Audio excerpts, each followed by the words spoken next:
Has your TikTok algorithm served you cleaning and organizing videos set to super ASMR sounds?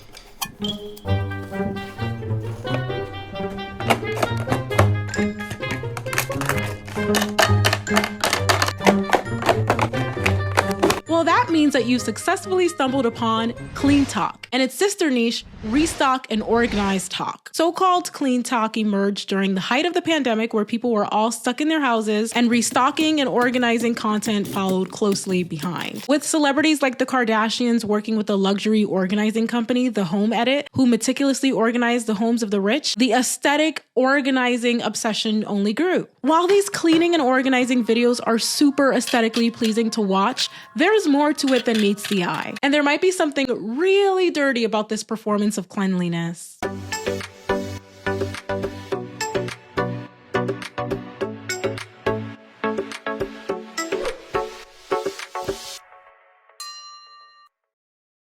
In November 2023, a woman went viral on TikTok telling people, unpopular opinion, you need to clean your Christmas tree. And she proceeded to wash her Christmas tree in the bathtub. Of course, she was subsequently dragged in the comments, but this creator is just one of many participants in the Cleantok phenomenon that's gained popularity on TikTok and has since made its way to other social media platforms like Instagram and YouTube as well. Today, the hashtag Cleantok has millions upon millions of views of videos of people cleaning their houses meticulously. Some people can make the argument that this would inspire people to want to clean their house. In fact, I have found myself watching a Cleantok video or two, and I found myself being just so enamored with the process of these people taking their houses from being in a state of disarray to being spick and span. It's aesthetically pleasing, it's relaxing, soothing to watch. But the obsession with this performance of cleanliness, emphasis on the word performance, is an interesting phenomenon that I want to break down a little bit more.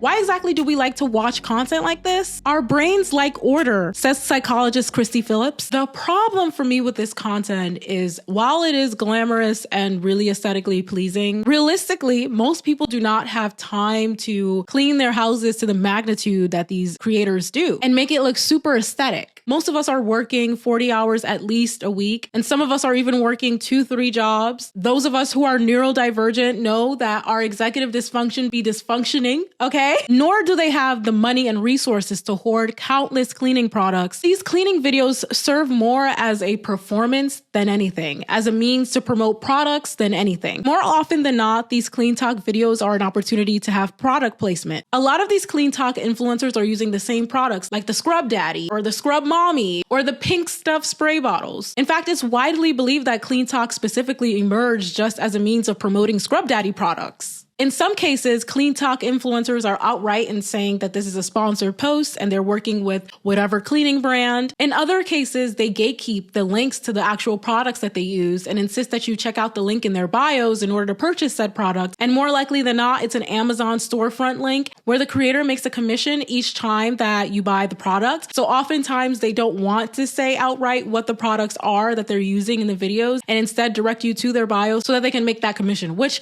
there's nothing wrong with that. I will say 100 times over. I just wish that creators would be a little bit more upfront in saying that every time you click this link, they do make a commission off of it. As far as the products themselves, a lot of Cleantok influencers are mixing toxic products that health experts are warning the public against using in order to create this aesthetic of a rainbow hue of products. They just add one product after the other product after the other product. And I'm just like, I hope to God that they're at least wearing masks, because they may just be passing out by the time that they hit upload. Like this one creator who's mixing what looks like Ajax.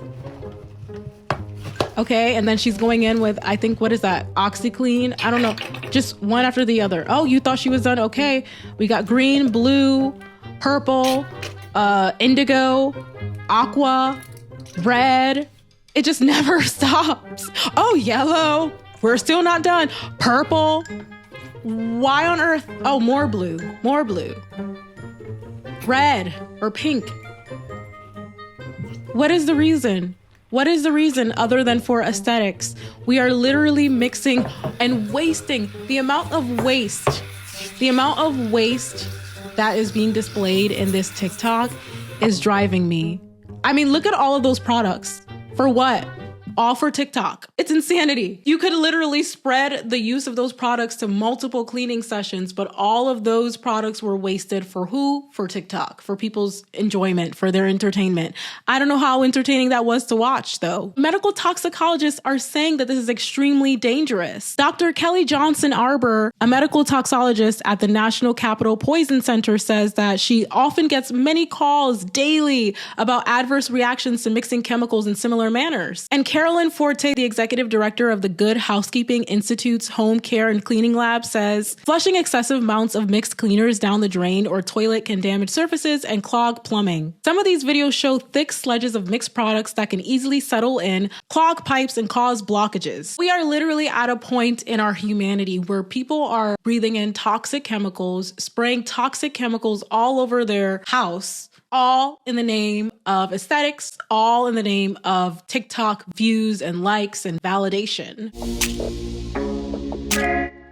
Another aspect of Cleantok is that a lot of these Cleantok influencers have super aesthetic looking homes. Subconsciously or consciously, you feel like if your home doesn't look like this, you can't film your house. A lot of people don't want to be content creators because they don't want to film their houses because their houses aren't super aesthetic. I spoke about this in my video about the obsession with looking rich and how influencers themselves go broke trying to keep up with the Joneses. They get these really lavish houses to film in, but they're unable to pay their rent. They're living above their means, but that is what's incentivized, that in order to be an influencer, you have to have this really aesthetic looking home. So in these cleaning and organizing videos, you see these influencers with super aesthetic homes, with super perfectly manicured nails. They're taking food that already comes in a container just to put it in another container because they can't have the food possibly not be super aesthetic. Drinking game, every time I say aesthetic, take a drink, you're gonna be drunk by the end of this video. But they're putting this food in another container. And I'm just like, how do you even know if your food is expired? The expiration date is always on the original packaging. So hopefully they're at least keeping the original packaging,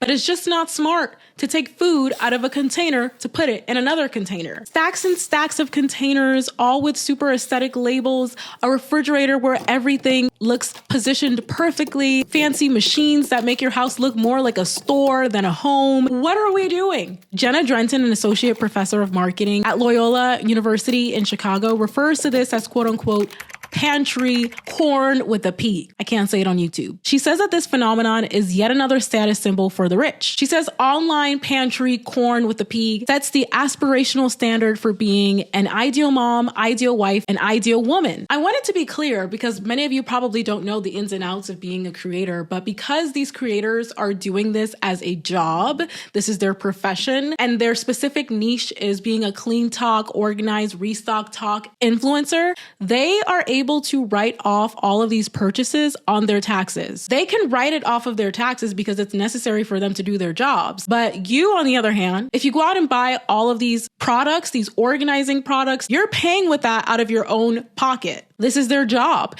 They're working, they're performing. That's not attainable for the average person. And a lot of these viral products on Cleantok and Restock Talk, people buy them and they only use them once, maybe twice, and discard of them. I've heard people say as much. And this one creator, and I'm not trying to hate on them, no hate to them, please don't send any hate to them. Their whole brand is just waste and overconsumption. Why do you need a towel warmer?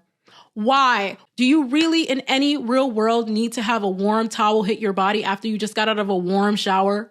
Why do you need a food tray attachment to your Stanley cup? How do you even drink out of said Stanley cup? Why do you need to take food with you into the bathtub to eat? How do you drink from the Stanley cup when it has a literal tray with chocolates?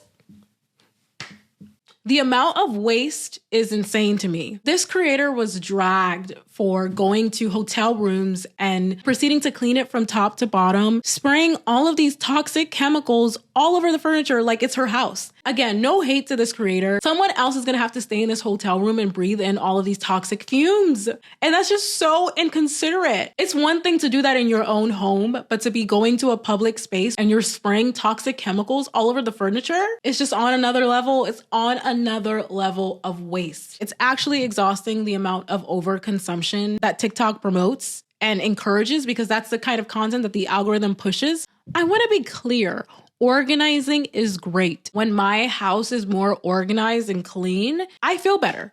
I will never say that that's not the case, but I also have to be realistic. Most of us, when we're cleaning, it's not a particularly glamorous, aesthetically pleasing production. Imagine as you're cleaning and scrubbing, you're carrying a camera around with you. That's work. The aesthetification, which is a word that we use on this channel, a new word in the Ashley Viola English Dictionary. The aesthetification, though, of normal life is something that is really a symptom of this chronically online world that we live in. We love the internet. You're watching this on the internet right now, and the internet is a great place to learn, to grow, to reflect. But the internet is also a place that turns the areas that were once previously believed or deemed or treated like they were private and intimate areas of our life now becomes an opportunity for content, which there's nothing wrong with if you do so in a healthy way, but you have mommy influencers using their children as accessories, as purses on their arms to make content, to make more money. We have people mixing toxic chemicals and telling you to buy unnecessary cleaning products and expensive cleaning tools. I get it. No one wants to really work 9-to-5 jobs. We talked about how toxic 9-to-5 jobs are. But when we take the toxicity, the exploitation, and the conformity, all of the elements of corporate America that we don't like so much, and we just put it in a different setting,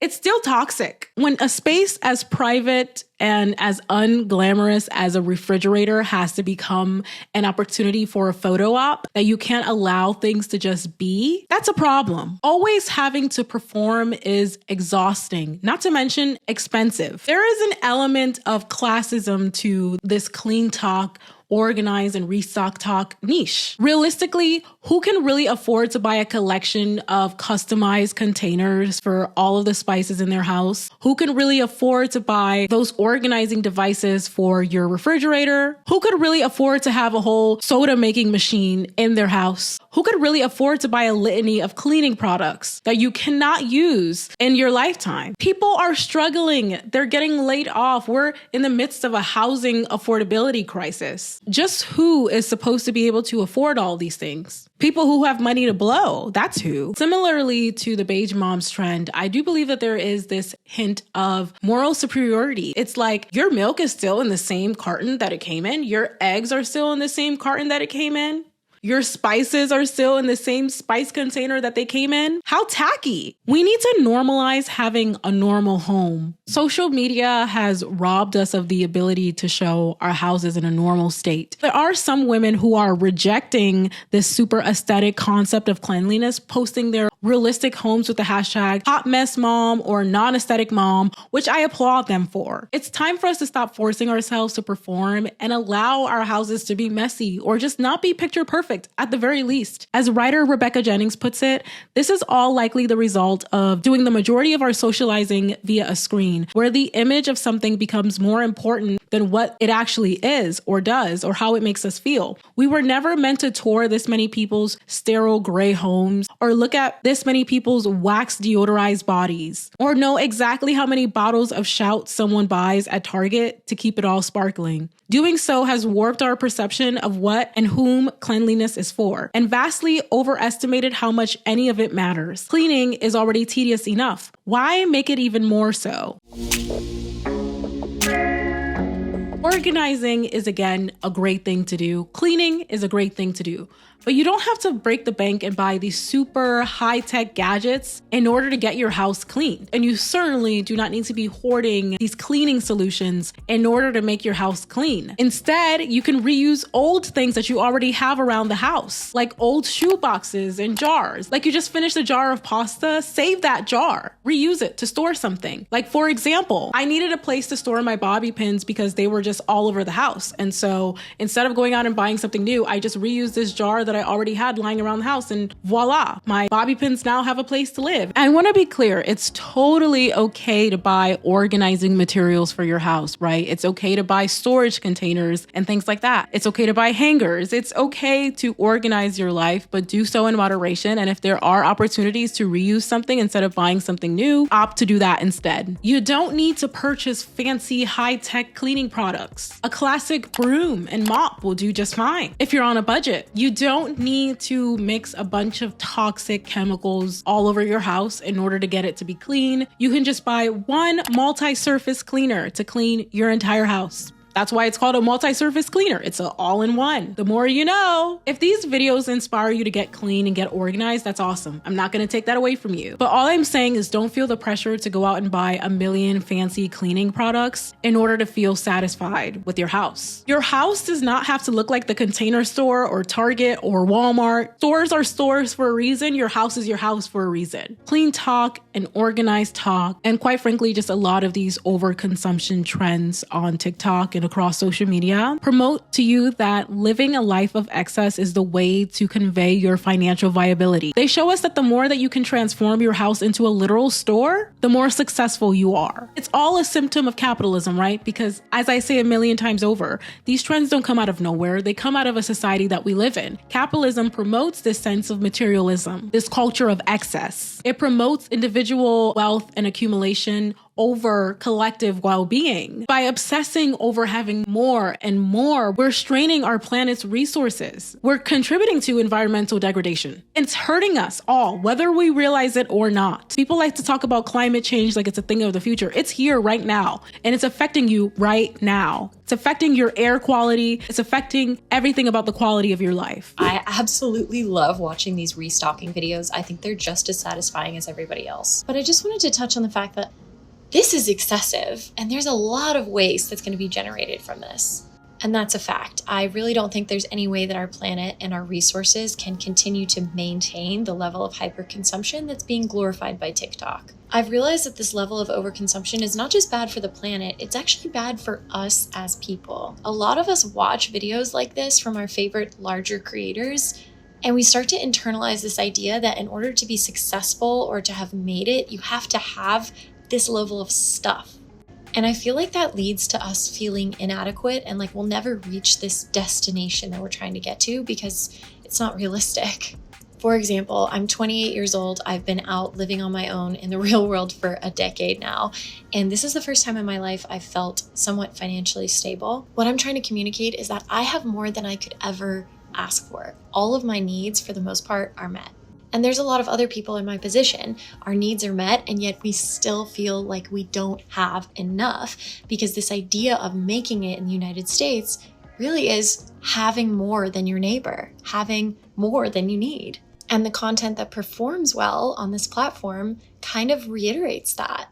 Internalizing this level of hyperconsumption is bad for our mental health, and it's also very bad for our financial wellness. So I don't know who needs to hear this, but if you are a young person who's just starting out in this very, very challenging world, please don't think that you need an entire back stock of Kristen S shampoo to last you for up to 5 years. We have to reimagine our values to prioritize human flourishing and collective human flourishing at that, not just individual human flourishing. When we reimagine our values to prioritize human flourishing and community building and sustainability over material accumulation, only then can we break free from the shackles of excess and truly, truly rediscover what it means to have a meaningful life. And if you're ready to take that journey with me beyond materialism, definitely hit that subscribe button, like this video. I have so much more content about that. And I would definitely love to hear from you all in the comments down below. What are your thoughts on the overconsumption and hoarding that's promoted on Cleantok and Organize and Restock Talk? I would love to hear from you all. And again, if you want more content like this, definitely hit that like button and subscribe, and I'll talk to you all next time.